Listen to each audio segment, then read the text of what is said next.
Isaiah chapter 58. Shout it aloud. Do not hold back. Raise your voice like a trumpet. Declare to my people their rebellion, and to the descendants of Jacob their sins. For day after day they seek me out. They seem eager to know my ways, as if they were a nation that does what is right and has not forsaken the commands of its God. They ask me for just decisions and seem eager for God to come near them. Why have we fasted, they say, and you have not seen it? Why have we humbled ourselves, and you have not noticed? Yet on the day of your fasting, you do as you please, and exploit all your workers.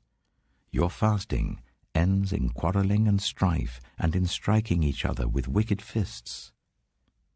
You cannot fast as you do today, and expect your voice to be heard on high. Is this the kind of fast I have chosen? Only a day for people to humble themselves? Is it only for bowing one's head like a reed and for lying in sackcloth and ashes? Is that what you call a fast? A day acceptable to the Lord? Is not this the kind of fasting I have chosen?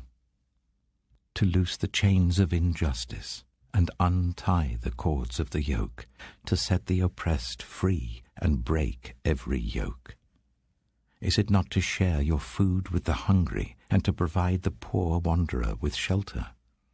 When you see the naked, to clothe them, and not to turn away from your own flesh and blood?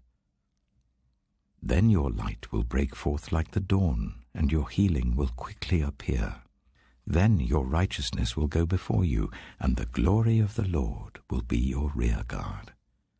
Then you will call, and the Lord will answer. You will cry for help, and he will say, Here am I. If you do away with the yoke of oppression, with the pointing finger and malicious talk, and if you spend yourselves on behalf of the hungry and satisfy the needs of the oppressed, then your light will rise in the darkness, and your night will become like the noonday. The Lord will guide you always.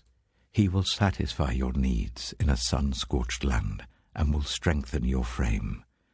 You will be like a well-watered garden, like a spring whose waters never fail.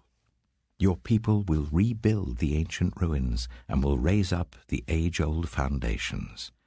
You will be called repairer of broken walls, restorer of streets with dwellings. If you keep your feet from breaking the Sabbath and from doing as you please on my holy day, if you call the Sabbath a delight and the Lord's holy day honorable, and if you honor it by not going your own way and not doing as you please or speaking idle words, then you will find your joy in the Lord. And I will cause you to ride in triumph on the heights of the land, and to feast on the inheritance of your father Jacob. For the mouth of the Lord has spoken.